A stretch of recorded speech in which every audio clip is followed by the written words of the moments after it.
to you earlier, Rich, as we finally get into our grand finals here, is just like, it's not always about win conditions. Sometimes it's about utility cards really shining. And talking about utility cards and building shining, we have seen so little bomb tower all weekend. Yeah, and yet here it is. Bomb tower is an interesting choice. Oh, sorry to step in, but I think that's maybe what we're talking about with best of fives is if you don't want to show your hand in the first game, bring out a building that you think is going to counter something, and it is countering the Hog Rider, but you don't want to reveal too much. And Minor Loon from Ian to open up our grand final. Very curious to see what he puts around this. And gonna get the pull from the cannon. So I like seeing Sub going Hog here against Ian to open things up. Might as well go ahead and try to hit him with what he knows. Yeah, I mean, I don't dislike it at all. The one thing I do worry about is just air defense in this game. You know, this is going to be a fast cycle balloon deck with a miner getting to the back of tower. How do you get on top of the miner? How do you control the balloon, especially with arrows in place? So there you go, miner to the back, firecracker up high, arrows should be coming in, and then we get a late cannon. So great sequence there. Yeah, but with arrows being out, it's another one of those things. Arrows such a crucial spell in our game. You talked about it before, how I think it was Mohammed Light yesterday bringing out the Evo Archers just to punish the fact that Arrows is out, and we might be seeing a similar thing happen here. Well, still very early. Lots to be played, and of course, a win in the hand is better than, how would I say that, 2 in the suspicious bush? Something like that, yeah. Yeah, something like that. And a little bit of chip damage early on coming through from Sub. We'll see how much these chips can actually mean in the grand scheme of things towards the end. Oof.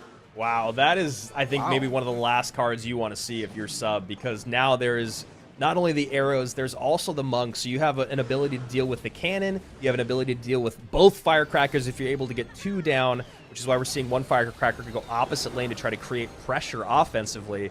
And so far, a very good deck pick from Ian. And we're also looking at Whoa. double balloon coming in fast. And will the first one be able to create enough room? This balloon really is going to force out Elixir more than do anything.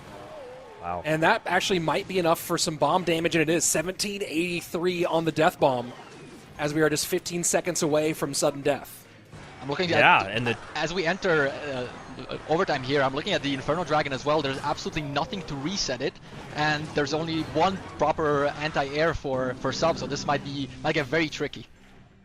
Yeah, and we saw Sub do just such a great job of cycling 3 firecrackers and 2 cannons on that last defense, and that's just going to be the name of the game here. 3 firecrackers, 2 cannons, gets a King Tower activation here, which I love. So this is all really clean gameplay from Sub. And actually manages to deal with the Inferno Dragon Evo very nicely here. Thought it was going to cause a little bit more trouble, but does it really nicely here. EQ cycle early, 90 seconds left, and trying to open up this lead a little bit. That first hog does get a hit, oh my word. And now trying to sneak a second one through, doesn't do it. Damage done either way, 721, and Ian calling good game. He knows that he just faltered one too many times with this relatively unorthodox deck pick. I agree. I really thought he had this one in the bag with just the way the decks were shaping out, but it looks like a little too many mistakes coming in.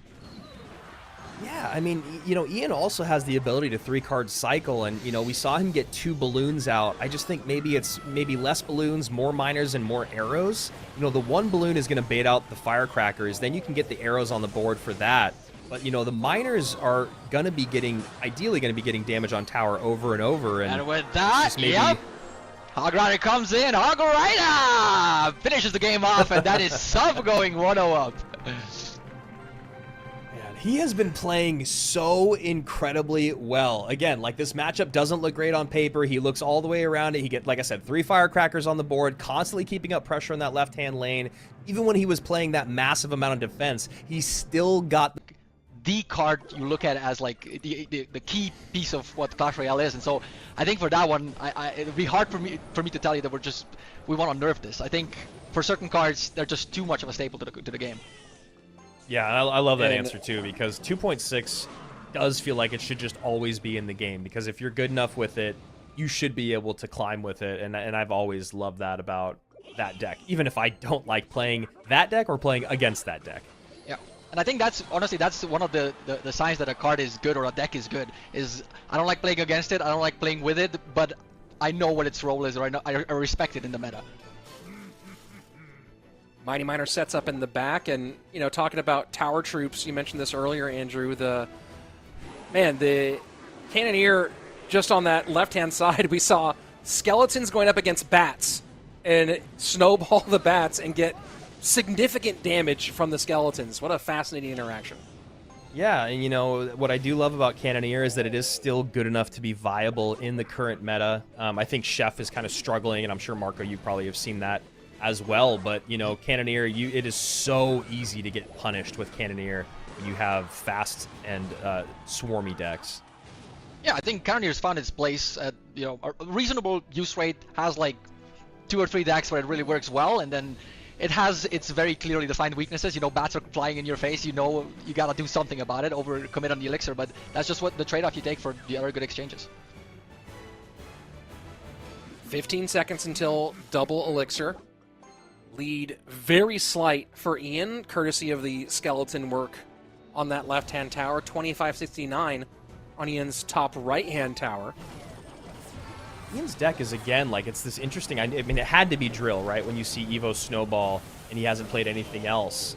So I'm just really curious about, you know, how passive he's kind of been here in single elixir, knowing that his opponent is running a deck that is obviously much heavier and does have a lot of good responses to that Drill. Great cannon cart. Yeah. And gonna force more control out of Ian against the mortar. This is trouble, man. That's a very healthy Evo mortar, and he's already back to another mortar, so we'll see if he tries to switch lanes or if he tries to keep the pressure up here, and that should be a lock. Is there a 1 connection on that? There is. It is. Yep. Wow. Yeah, but there's damage coming Great through. sequence. It's starting. It's starting.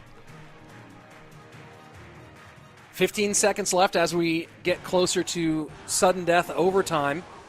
Sub continuing to put on quite a run as he's been on the lower side all weekend long. And a chance to blow open a 2-0 lead. Yeah, almost gets another lock there. I love that aggressive exchange at the bridge from both competitors, recognizing that mortar is really going to be the biggest problem for Ian. And also, we've seen Sub do this before. I mean, he's just he knows it's just like, get him out, get him out. We saw Igor do it yesterday. Sometimes it's just the best defense, the best control of the game is just staying on offense. Arrows to clean up. Now lead swinging back towards Ian. He has some pressure on the right-hand side, protects the Dart Goblin against the cannon cart, and back to Drill once more. Yeah, Dart Goblin connecting on the right-hand side as well. Here comes that Evo Snowball. You know the Skeleton King is going to be there. I love that he goes Goblins first, Skeleton King second. Not only can you stack souls, but you don't want that Skeleton King to be the one that gets taken away.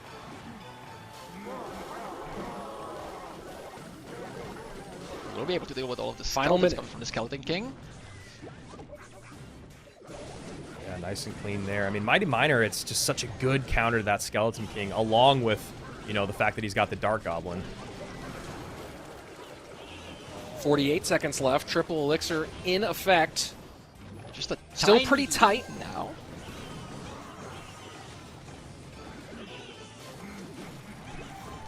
And just flooding the bridge. His Sub does not want this to turn into an actual fight at all.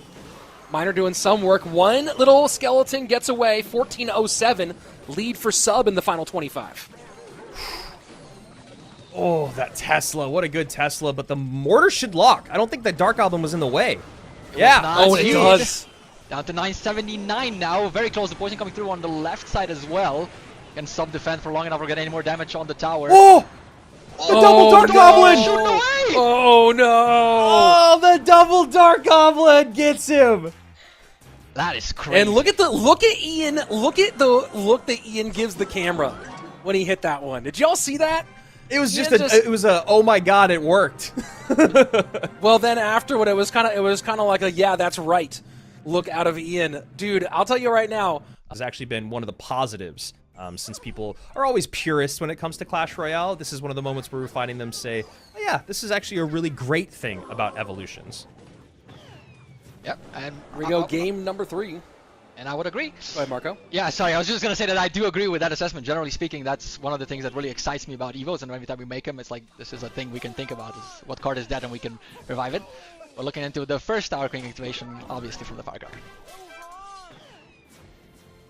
Golden Knight on both sides, but fairly different looks as Sub P.E.K.K.A's up in the back. I am loving the fact that the Mother Witch is coming out as soon as you expect any sort of goblins or skeletons on the other side. It's just coming out and being a reasonably popular card throughout CRL, more than you would maybe expect otherwise. Definitely. I mean, you know, we haven't been seeing a lot of Mother Witch on ladder in general, and then, you know, even I was saying at the top of the show, is yesterday we started to see a lot more Mother Witch just on the second half of the day, right? Because we started to see a lot more graveyards. So it's, again, the ever-evolving meta of a competitive weekend of CRL is always just so fascinating. Yeah, it has its own meta that lives and dies by the time the tournament concludes, and it's really fun to watch. 90 seconds away, and so far, clean game played by Ian.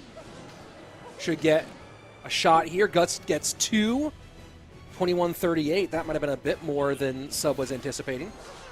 And this is just such an interesting deck for the Golden Knight to be in, because the whole point of the Golden Knight is to come in very, very late behind spawn piggies, or behind like a P.E.K.K.A, Ram Rider, Royal Ghost push, where you see and catch your opponent making the mistake of having to defend at their Princess Tower. They've spent an arm and a leg, they have no elixir in the tank, and then you send in the Golden Knight at the very end of the push to connect to the Princess Tower. So kind of an interesting deck here, and, you know, Sub very good with bridge spam style decks. I'm excited to see what he does with it. Finally connects on that left-hand side. 2,999. Hog will still get shots, and wow. So far the issue for Sub is we've seen Sub P.E.K.K.A up in the back twice. We have not seen Sub now 3 times. It's going to the outside corner instead. We have not seen Sub use a P.E.K.K.A in response to a Hog Rider, and so far the Hog damage has been significant. Yeah, and it's really interesting too, is that you're looking at this whole thing of the P.E.K.K.A in the back in the weak lane, and it makes sense. That's what you're supposed to do. Cycle P.E.K.K.As in the back when you don't have another option where your weaker tower is. But the problem for Sub is he can't deal with this Firecracker. So all of a sudden, that whole story doesn't really work out because the Firecracker gets so much value over and over.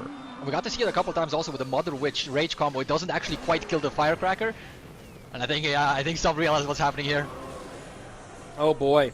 And there you go. After dropping the first one, Ian, back-to-back wins, and he is now 1 win away from a trip to DreamHack Atlanta for the 2025 World Finals.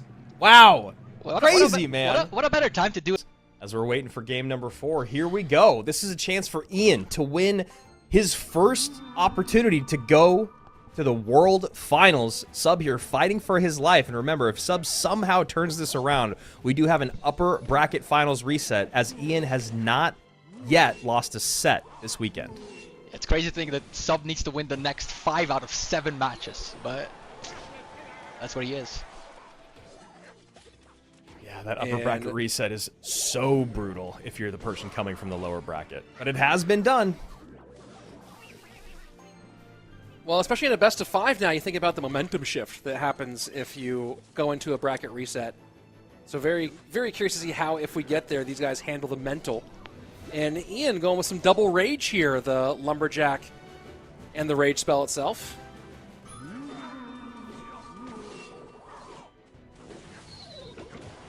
Yeah, it's an interesting start here from both players.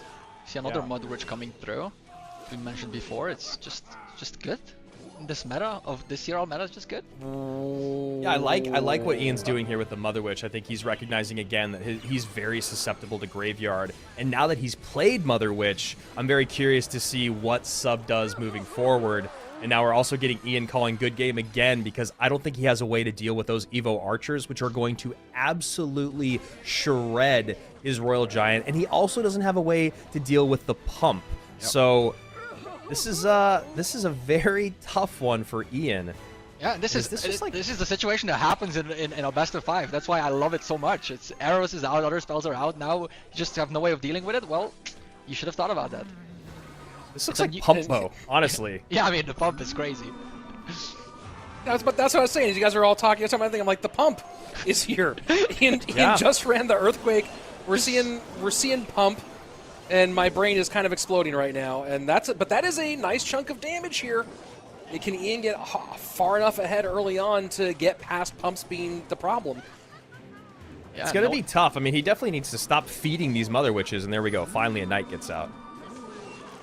Just knowing how dangerous a single connection from a Royal Giant later on can be, this damage is very significant early on. Wow. Look at all the archers. This is insane. Oh. Evo archers. One does get on to the Royal Giant. Does it get a shot? It does not. These Mother Witch hogs are doing all the work here. It's incredible. I was just going to say, I mean, it's such a brilliant recognition by Ian to recognize that the only way that he can really abuse his opponent, since he's already calling good game, is by that Mother Witch. There's no good way to deal with the Mother Witch, and then if she can overwhelm you, that changes the Elixir advantage. Although now Ian feeling the pain, 979 to 1679. Yeah, and a second. Am I the only one who's just completely flabbergasted that we're seeing Pump Bow right now?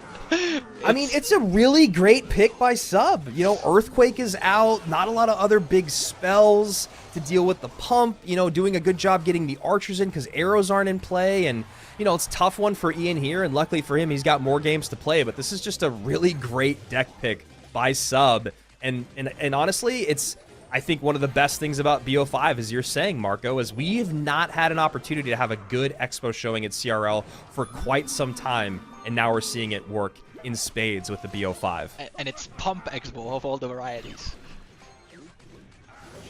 I mean, it's rare that I'm rendered speechless in my job as a commentator, and I am just completely blown away here. Can he get a shot? He can't. Final minute, and Sub's just going to set up in victory formation here. Yeah, I mean, that's all he has to do. There's just no big spell for the pumps, no big spell for the expos. You get the damage advantage. You know, we stopped the bleeding early with that Mother Witch that was getting a ton of work in, and, you know, Ian knew it. He saw the writing on the wall. He did the best that he could with the situation, but, you know, it's just a tough one. I mean, I bet you so many people, I'm not reading the chat. I know that you, Andrew, have been seeing it a little bit today, but I imagine the chat is kind of going crazy. Maybe, I don't know, crazy with what, but what we just saw happen to Ian here probably sent a lot of people in chat. There's a very active Expo community out there, and I think they're all very happy about what just happened. They have not seen their Expo, they have not seen their deck of Sub. After that, Hoggy Q win for Ian against the Bridge Spam deck, and then what we just saw, the Pump Bow against Royal Giant. So what do they have in game number 5? Whose analyst is earning their chunk of these winnings? We'll find out now. And it's already interesting to see the Mortar because, you know, Mortar is notoriously paired with Miner, which Ian does not have available. But we did see Igor play a very good, you know, AQ Valkyrie Mortar deck yesterday where he was just spamming like crazy. So looks like Ian's going to go with one of these fun Mortar, like, Overwhelm decks. You know, Skeleton King, Skeleton Barrel, a lot of Swarm on the ground. I like these as well, but it is really tough to get damage on tower late game against a good player if you only have Mortars and Skeleton Barrels to do it. Well, Snowball, Bar Barrel, Arrows, and Log all out for Sub. So that's probably why you're seeing the delivery as part of that. But maybe Ian getting the read here of I can outswarm you because of that, all those small spells being gone. Yep, just quickly looking at what Sub has, he has a lot of different things that could potentially deal with a swarm, but the question is it a swarm of 5 or a swarm of 35, right? Like, he has Valk, he has the Ice Spirit, even the Royal Delivery is good for it, but will it be enough? And that's a great Phoenix to catch the Dark Goblin. I like the Dark Goblin play because it doesn't look like Ian has a great response to it, but a great Phoenix to keep it in right in its spawn spot so the mortar shot hits it. I saw Ian look at the camera twice during that play. I think he knows that was a lot of damage coming down from the mortar. Yeah. So clean sheet for Ian through the first minute 50 as Double Elixir gets closer, and he's taken the left-hand tower of his opponent down almost to halfway, and finally the Goblin Barrel comes out, and a half step late with the delivery is Ian. Ian, though, now with taking that information, he's got the Goblins, to get on top of the barrel, the double barrels. He's got the Goblin Gang plus the delivery, so that is at least a nice benefit for him. But how does he get on top of the princesses and the Dark Goblins? That's going to be a little harder to maybe figure out.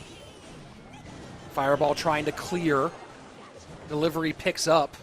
I think that mortar's on and tower. That should be it. Oh! It might be. It is another connection. Oh, never mind. No, it had like a weird, like almost shot reset, and then it goes to the guards. Right. But the damage on the right-hand lane down to 2041, so while Ian did take the unfortunate mistimed damage on the right-hand tower, he's starting to put up a lead in both lanes. And this time opts to go gang to cover. And still, that beautiful Phoenix from Ian is the separating factor in this game at the moment.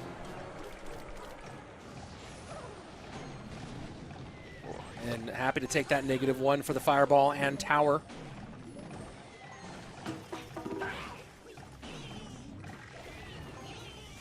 Ian 15 right now seconds just passed. a minute 45 away from potentially being our first golden ticket holder. He's got a strong lead in this matchup. Yeah, massive. Strong lead in a deck that 1200 doesn't typically gain a lot of ground. Right? It's not traditionally the best to play from behind with. Yeah, I mean, definitely not best to play from behind with. And, you know, when you're looking at all the responses and air defense that Sub has, and he also has a building, it's just that Ian has just been playing really, really clean. So all of these defensive mortars will just help to make sure he takes no more damage while slowly either spelling away or doing the skeleton barrels. You know, it's just going to be pressure on Sub more and more. I think Ian is in a good spot here. Yeah, that's a great call there, Marco, because he doesn't need to do anything. His opponent has no spell power. He cannot get that damage lead back. Ian is happy to take fireball value wherever and whenever he can, especially now that he's in double and triple. Like, this is, I mean, I don't want to do this again, but it does feel like we might be getting our first golden ticket to the American. Although 1490. Yeah, although there's definitely been a couple of hiccups there. Controlling both the Princess and the Goblin Barrels and the Dark Goblins, as you highlighted there earlier, Andrew. So 25 seconds Ian to go. needs to make sure that he decides where this fight takes place. Nice delivery there. This is the hit. I mean, this is it right here. There's the And it does delivery. There's damage. the cleanup. That's it. I think Ian knows it. Wow. I think we're looking Sub at our knows it. first golden ticket winner, unless this Goblin Barrel does something last second, but I don't think it even has time. The fireball comes through, and Ian77 takes it! There it is. I mean, the kind of the dark horse of the best players in the competition, right? We had two guys that we hadn't heard of before, and then it was, look at that arm, look at that shoulder, look at that definition. We love it. Ian77 going to World Finals. He called it back in 2024 at Worlds. He's already guaranteed the ticket. Rich, this is amazing for him. I mean, what a big moment for a guy who, you know, had this reputation from being a content creator, right? And how many people have gone from content creator first to successful pro second? It's a very short list, as opposed to the people who were top tier pro players and then turned into a content career. Ian's done it backwards, and now he's doing it all the way to World Finals in Atlanta in November. And it couldn't happen to a guy who maybe has deserved it more for such a long time. Just looking at the bracket, I think we kept saying like, oh, well, Ian's here, that's really good for him. Let's see if he can actually keep it going, or who's going to finally stop him. But he just kept proving us wrong, and he just won the whole thing.